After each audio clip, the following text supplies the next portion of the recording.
was early in the spring, about 15 years ago, a day of pale sunlight and trees just beginning to bud. I was a young police reporter driving to a scene I didn't want to see.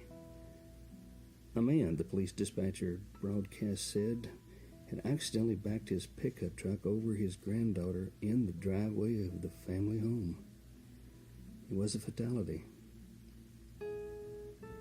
As I parked among police cars and TV news cruisers, I saw a stocky, white-haired man in cotton work clothes standing near a pickup. Cameras were trained on him, and reporters were sticking microphones in his face. Looking totally bewildered, he was trying to answer their questions. Mostly he was only moving his lips, blinking and choking up. After a while, the reporters gave up and followed the police into the small white house.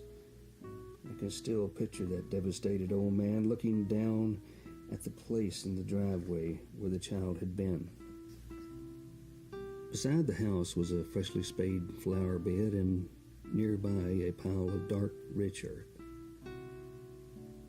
I was just backing up there to spread that good dirt, he said to me, though I had not asked him anything.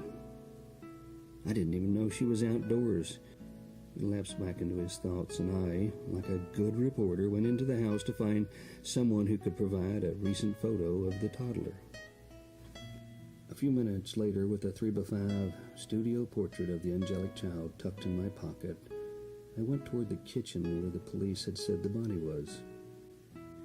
Entering the kitchen, I came upon this scene. On a table, backlighted by a window, lay the tiny body, wrapped in a clean white sheet. Sitting on a chair beside the table in a profile to me and unaware of my presence was the baby's grandfather, looking uncomprehendibly at the swaddled corpse. In that hushed moment, I recognized the makings of a prize-winning news photograph. I appraised the light, adjusted the lens, setting and distance, set the flash, raised the camera, composed the scene in the viewfinder. Every element of the picture was perfect.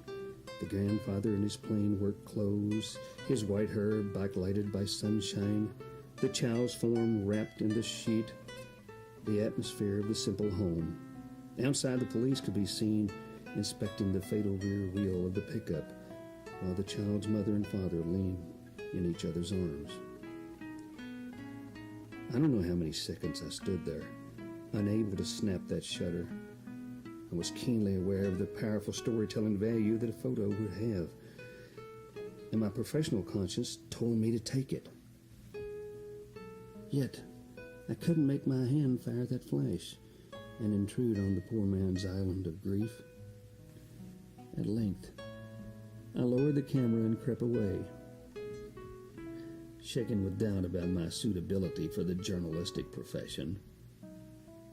Of course, I never told the city editor or any fellow reporters about that missed opportunity for a perfect news picture.